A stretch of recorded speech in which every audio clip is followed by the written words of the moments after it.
Thank you. Thank you for the introduction. That was beautiful.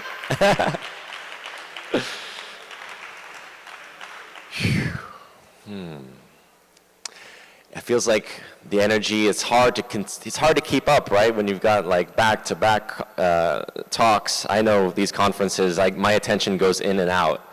And so I actually want to invite you guys, because you're sitting there in the audience, and I don't like this dynamic. To me, this is not the New Earth dynamic. The dynamic is not monologues. The problem of our reality is too many monologues. The problem of our reality is people sitting passively listening in passive obedience, not even realizing that they're being obedient, but they're being fed a narrative, and then essentially, as we've seen with Instagram or Facebook or even the media channels, we're fundamentally being given echo chambers, as people are referring to that concept now, a hyper-normalization of this is what reality is supposed to look like, and so my individual reality will be different from your individual reality, but it always was an individual reality, but that doesn't mean I have to only hear what makes me feel comfortable and safe. Now that they've made the safe spaces so prevalent. Safe spaces, as we know, are a beautiful concept. We have them in community, right? When we create a community, an intentional circle comes together, right? Anyone who's done work, men's work, women's work, any kind of group work where you say we have a safe space that we're creating so that everyone can feel comfortable and safe. But you take that out into the real world, and we have to deal with things that trigger us, that bother us, that are agitating, right? And that's where our growth comes from. So I want the dynamic of growth. I want conversations. I think this is how we're going to evolve our consciousness. This is how we're going to evolve our being to be more dynamic in the world, such that we can, like a surfer, right, deal with the waves that are challenging and the waves that you expect to never come. We have to be able to ride different waves, and we have to learn in the process of how we interact, and we find ourselves in discovering the challenges. What challenges me? What triggers me? What bothers me? What really gets to me? What's a core issue for me that I cannot agree with, and I really stand in disagreement about? And what are issues that I'm actually willing to hear?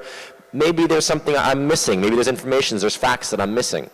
So for me, the first aspect of this dynamic that's missing is like this conversation. We're standing here presenting information. We've had two amazing presenters giving you as teachers, but I'm not a teacher. I'm a being. I am.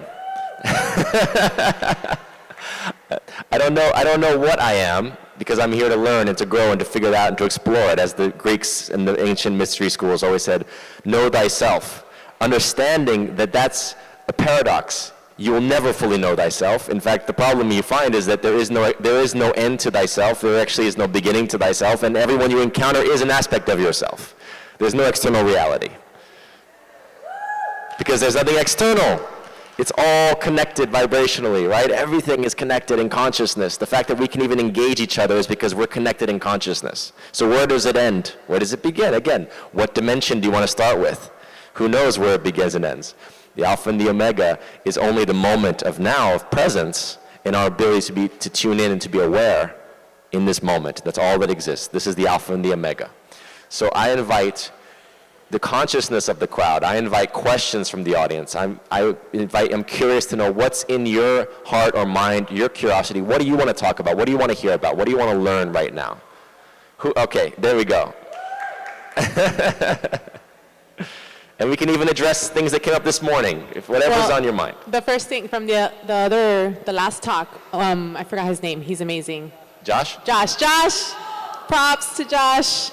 I've been studying this stuff that he was talking about for like 3 years now, and one of the biggest things that I wanted to just put into the space is that when modern religion took over, they made it all about the father and the male, and they turned God into a father, into a male. And I think that's the first point where everything just went downhill.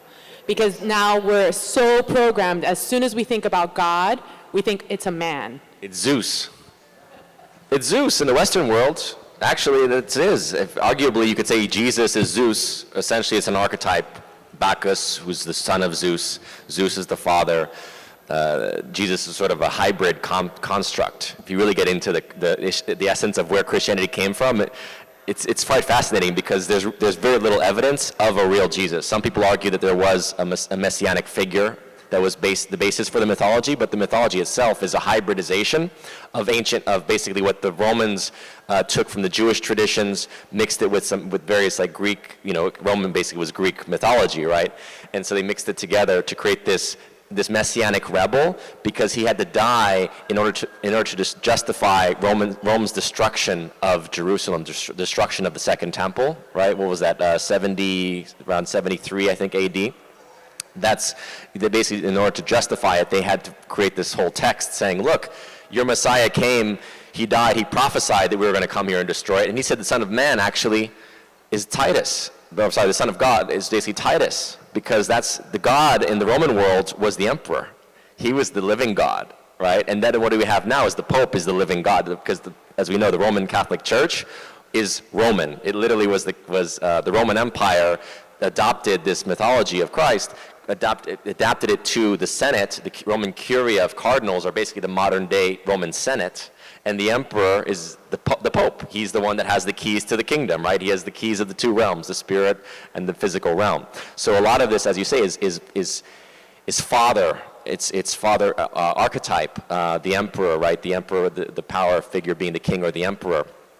Now, in terms of, I would suggest the idea of why, as Josh and many others have talked about, there's astrological implications. There's actually energetic, like there's an aspect of consciousness that has to be explored. And this is why, like when we talk about like ultimate truth, it's impossible for any of us to fathom it, because it's like looking at the sun. I mean, how long can you stare at the sun before you go blind? It's like you cannot fathom the ultimate truth. It's beyond any of our conception. So part of the experience of consciousness, the exploration of consciousness, I would argue, has been the opportunity for us to understand the patriarchal model and to suffer through it. Knowing that we're not finite beings, knowing that we're not born, maybe with this identifier in this lifetime, but ultimately our souls have come through many incarnations and had the opportunity to experience, to suffer, to have joy, to have love and loss. I mean, all that happens in the material realm, as we know, is an aspect of loss. You cannot win in the material realm. We know that ultimately it will be taken from you. So we recognize our spiritual nature so that we can start to prevail and realize, wait a minute, this is what transcends the physical reality. This is what transcends the loss of decay and death and everything that is stripped from us, this destruction of, you name it, buildings, books, I mean, everything that's destroyed in the process, ultimately, we carry it with us in our souls, in that wisdom. And that's why people talk about the Akashic records. It's like there is this universal codex that's available to us that's not physically recorded, it's spiritually recorded. So that it's like the backup, right? There's a backup in the cloud that you don't have to worry in case your computer is gone, if your physical reality is taken from you. The spiritual reality has got this. The cloud has got the information, and it's always available to us because it was never about the physical, it was about the experience of the physical. Or as Plato talked about, it's the idea that precedes the table, right? The table as an idea is always there. And that's why we draw upon it when we create anything, whether it's a table, whether it's a form like this, right? Any architecture, it's always drawing upon the ideational realm, which again is the spiritual realm. So it's like the proof of spirituality is all around us. It's in our imaginations. People who can't fathom spirituality, they don't realize that even their imagination is a connection to the spiritual realm. Even their emotion is a connection to the spiritual realm. So it's like, okay, well, you can't touch love, so what does that tell you? Oh, well, wait a minute, then that means that there's something that's non-physical, that we can call spiritual, that exists, right? So going back to the patriarchy, I believe that we had to go through a certain cycle of this patriarchal exploration of what it is to have this dominant male figurehead and the positive and negatives from it, right? There is an aspect of patriarchy that has been more, let's say, outwardly energetic. Like the contrast between masculine and feminine, as we know, is that the feminine energy is more receptive, it's a bit more softer, it's creative, it's the right hemisphere of the brain, right? It's more intuitive. The left brain is more logical. So, it applies for when we want to analyze things. When we want to basically, like, as you would say, if you want to square things, right? You create squares in the natural world. Squares are a man-made construction. The nature doesn't create right angles. So that's where the masculine came in. You see, the masculine energy was like, we're going to create right angles. We're going to square things. And the feminine is more like, no, we're circles, right? So how do you square the circle? Ultimately, you can't square the circle. And that's what we've been struggling with these last few thousand years, with the male energy of like, we're going to square the circle. We're going to get down to what this circle, but there's no end to the pie. It just keeps going and going. It's indefinable. Some people could call it infinite, but it's indefinable. And that's where the masculine energy is like so fascinated right now with, well, I'm going to genetically modify crops. I'm going to genetically modify the human. I'm going to roboticize the human. I'm going to control nature. I'm going to create a metaverse that I can control. I want to control everything because I can square the circle. And nature is like, nope, you can't.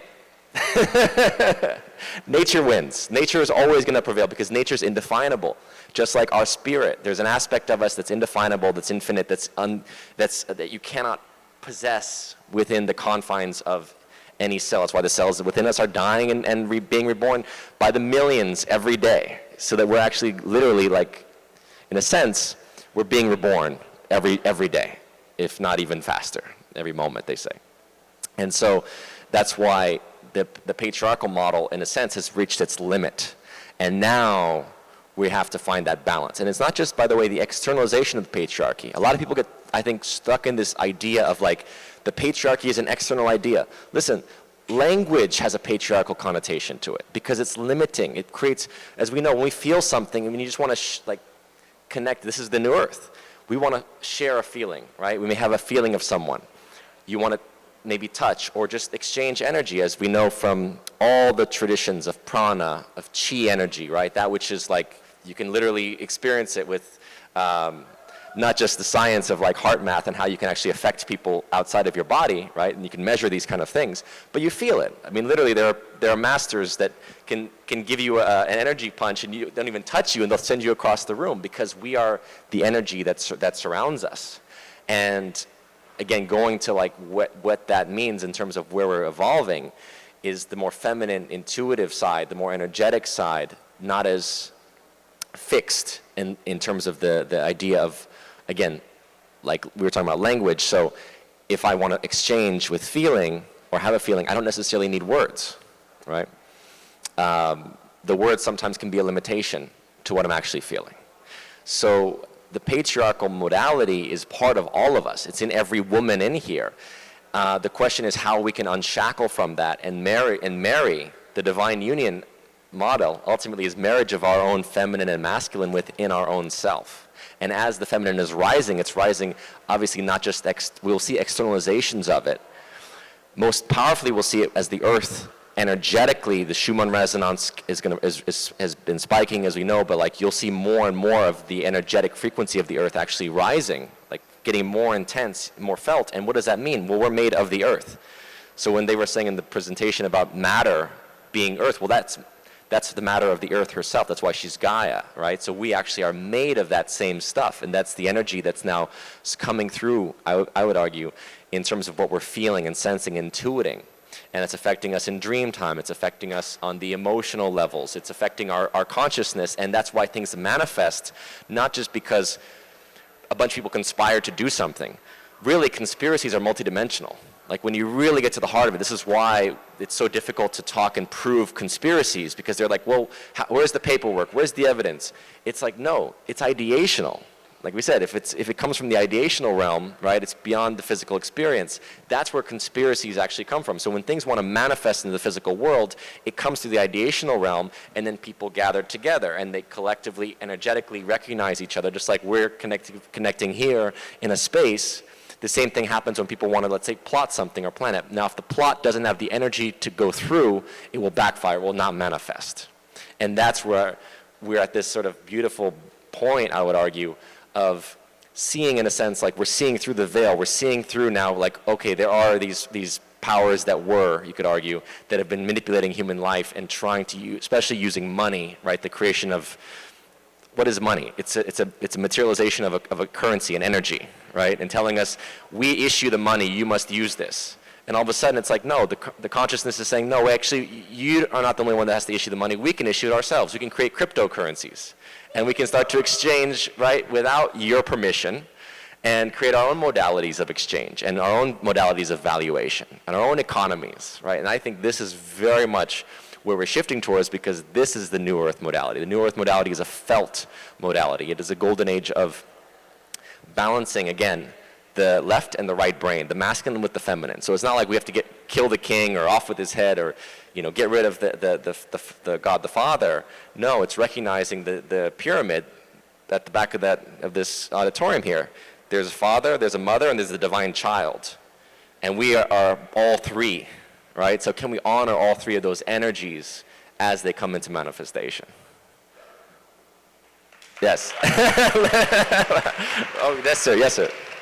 So you started doing it some, but I would love to hear more of your vision of bringing the feminine back into balance and how we manifest that individually and in community.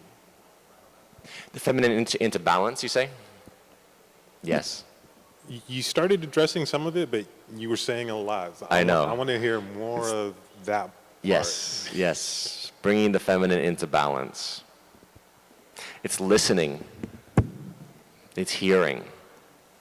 This is what I was saying just earlier in terms of monologues. It's like monologues oftentimes take away that aspect of listening. We have one mouth but two ears, right? The feminine is great at listening. It's great at receiving.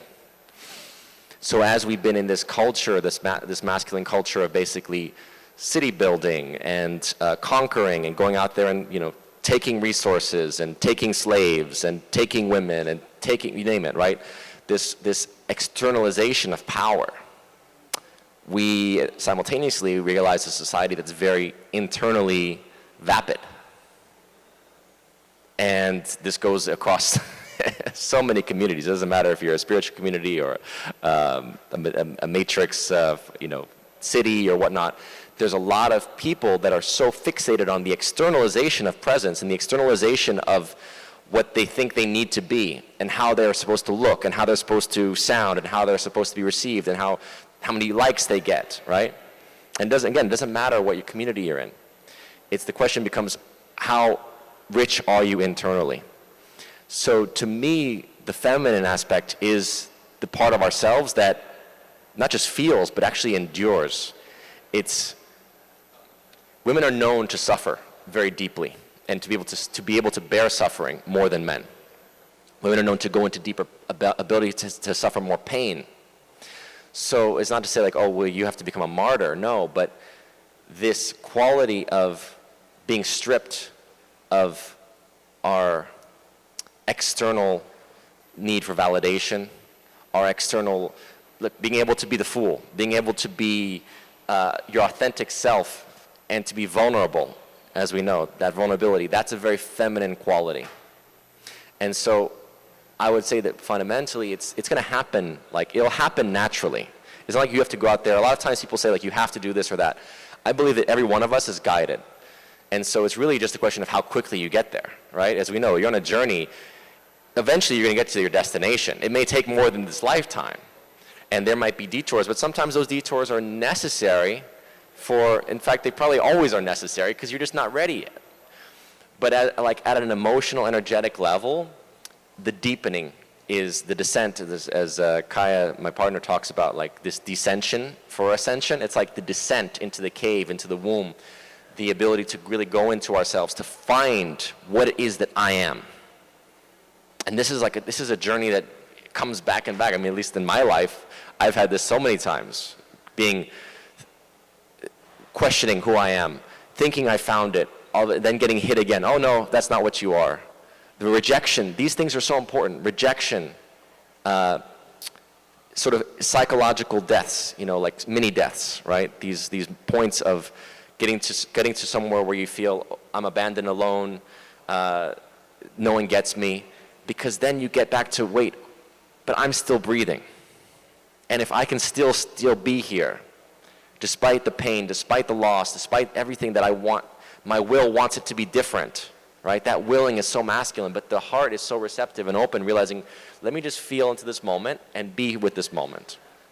And the presence to the moment is the most powerful thing we can do to merge, to unify the masculine and feminine together.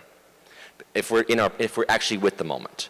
Oftentimes we're not with the moment, we're in our heads, because our heads are programmed with so much belief systems, so much of the false matrix modality that we think, I know this, I know that, oh yeah, I heard this, I heard that. It's like, yeah, maybe you did, and maybe in the past that's right, but in this moment, what is actually true and real is here with us right now, and is evident right now. And everything that you may have been right about in the past may not apply to this very moment. Can we humble ourselves to just be with the moment, to show up to this moment, without judgment, to receive it. And in the moment of receiving it, yes, we can respond. It's like a martial art form, right? I mean, you consider like a lot of the traditional martial arts, like Tai Chi or Judo or things like this, they focus on not just defensiveness, but being in flow, so that you're receiving what comes at you as opposed to being an aggressor. And this is where we are moving. It's not like we need to, we are moving in this direction. Right now it seems like the opposite, because we see such vast polarization. It's like, it's literally maddening. You have people like literally telling you like, if you say the sky is blue, you're offending someone. You know, if you say I'm right side up, you're offending people that are on the other hemisphere. I mean, literally, like we've gone to a place of such insanity that it seems like, how can we get back to normal? But then you realize, wait a minute, you have to go insane, because we have to see the poles, because when we find where the poles are and how extreme they are, now we can actually start to map out a planet and some kind of holistic experience once we know where the two extremes are. And then we can really find, where do I want to be within the extremes of this reality. Does that help a little bit? Yeah? Yes, sir. Yes, sir. Hi there. My name is Barry. Nice to meet you. Thank you so much. Nice to meet you. So I was recently kind of unilaterally canceled from every meta platform there is for no reason, with no recourse. You know, I was able to push a button that said dispute, but then 24 hours later, nope, you know, Instagram gone, Facebook gone, you know, everything's gone. So basically, total victim of an algorithmic decision. I'm sure no human being was involved in it. I'm like, all right, do I get back on? Or is this like fuck big social, right? And I guess I'm just wondering, so where is the place of, as we are trying to birth a new and more beautiful world, where's the place of technology? Where's the place of genetics? I mean, what about, you know, creating ways in which we can breathe underwater and create new worlds on, I mean, or living on, you know, there's all kinds of places where technology might really be a beautiful, expansive, artistic way of us, you know, really expressing more beautifully what we could be. Yeah. Or oppressing. Yeah. What is the place? What is the place of commerce in this new, more beautiful world? We come into this beautiful space. Ideally, we'd all be giving our gifts for free, but, you know, we pay for garments. We're being asked to pay prices and numbers for things of value. Yeah. So it's not gift, it's barter or sales, you know, commerce. So how do we transition from the old to the new? How do we know what, you know, how not to throw the baby away with the bathwater when it comes to technology and these things that have served us and gotten us where we are? Yeah. Yeah, no, it's a really good question. As long as you don't put it inside your body, you're fine, I think. That's pretty much my main thing for technology. Now, there are cases, obviously, of people who I understand like are missing limbs or missing parts of their body, and they want to basically feel whole, and they're choosing to merge with machinery. And I mean, that's obviously an extreme example. But I think, look, I got the message in 2016 very clearly that there's basically two paths before humanity now. This is the choice point. And one path is roboticization, they call transhumanism. It's a reductionist concept, like people that think that your consciousness can literally be transcoded and put into sort of data packages and put into a hard drive, which again is very reductionist, because the nature of spirit, and we're talking about like the nature of imagination and creativity.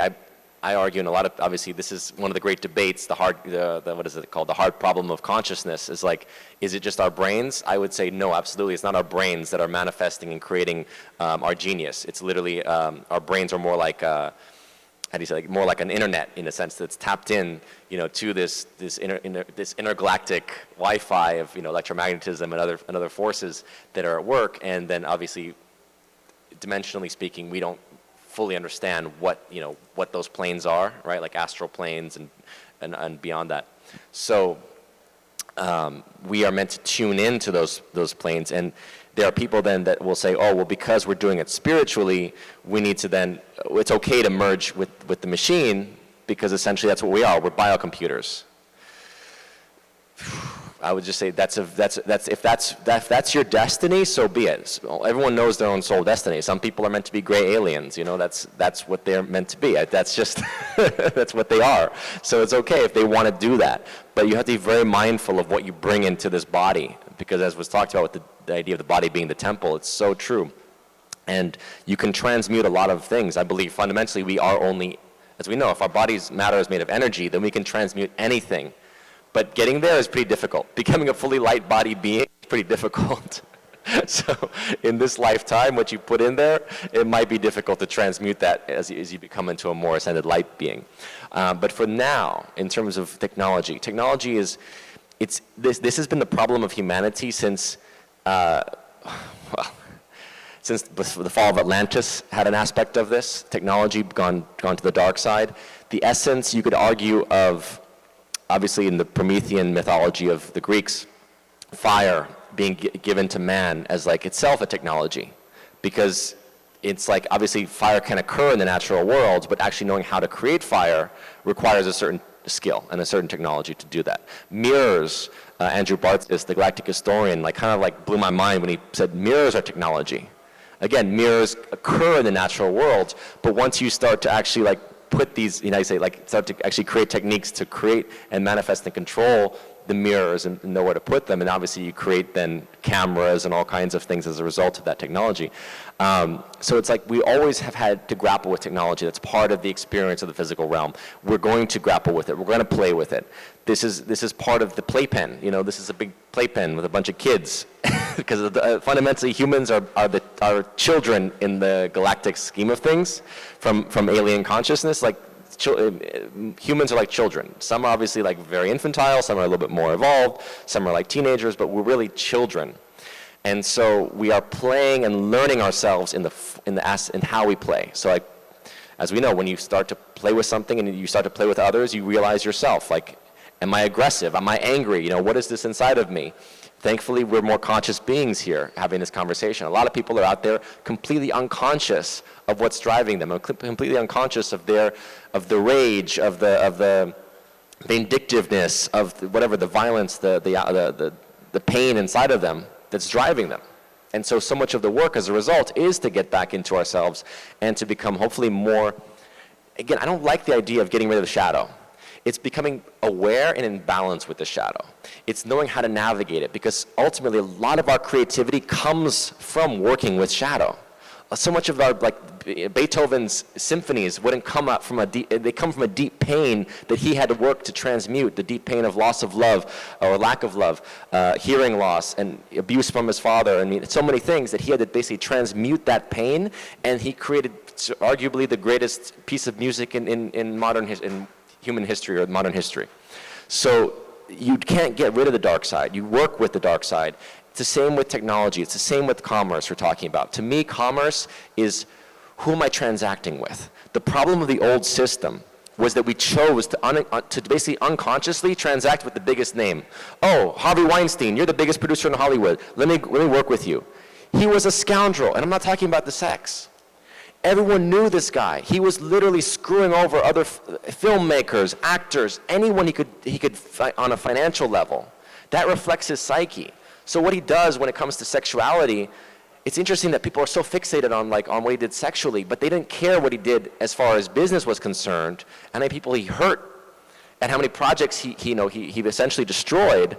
They don't care about that, because that's just business. No, that's not an okay philosophy anymore. We cannot just say that's just business. Business, when I was at school, I remember doing a course in psychology about game theory. And a lot of that game theory is called games like Fuck You Buddy.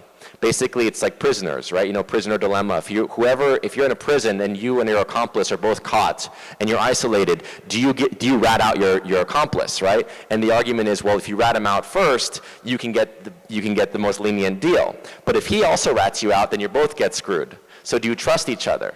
And the interesting thing with a lot of game theory was it indicates sociopathic tendencies, right? The desire to basically harm or have lack of empathy for your partner or for even.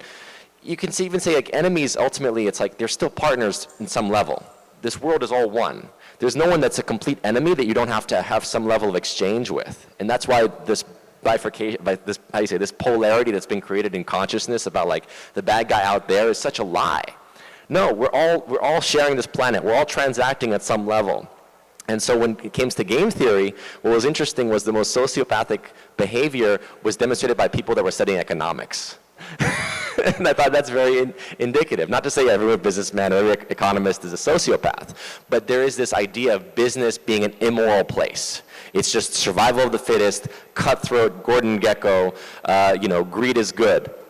Greed can be healthy when in balance, but it's definitely a sin because, just like anything that's out of balance, right, that motivates us and drives us without understanding why, what it is that we're trying to secure. So when it comes to economies, what I'm saying is simply getting control of what we actually are seeking to create, finding people that we want to share with and exchange with, and yes, you have currencies or some level of something to barter with. I mean, whether it's an exchange or whether it's a currency exchange, there's always an exchange that should take place because that's the affirmation or the agreement between parties, right? To say, listen, I want to offer this, you offer that. If I have dollars and you want my dollars, then we trade that. There's nothing wrong with that. It's just the psychosis that's been created around this fixation, the fetishization on money. And yet it's like, well, what do you do with that? When you have it, do you actually use it in a way that's employing, empowering people? Because ultimately, I would argue that love is greater than fear, despite what Machiavelli said. When people fear you, like Harvey Weinstein, as soon as you start to lose power, they all come after you. When people love you and you start to go weaken, what do? They show up to help you. They show up to your sick bed. And that's why love has to be the basis for the entire economy. And love, which always has been the basis of our earth, but becoming more aware of love and more in tune with our love is the basis for the new earth. And I'll leave it at that because I know we have another talk coming up.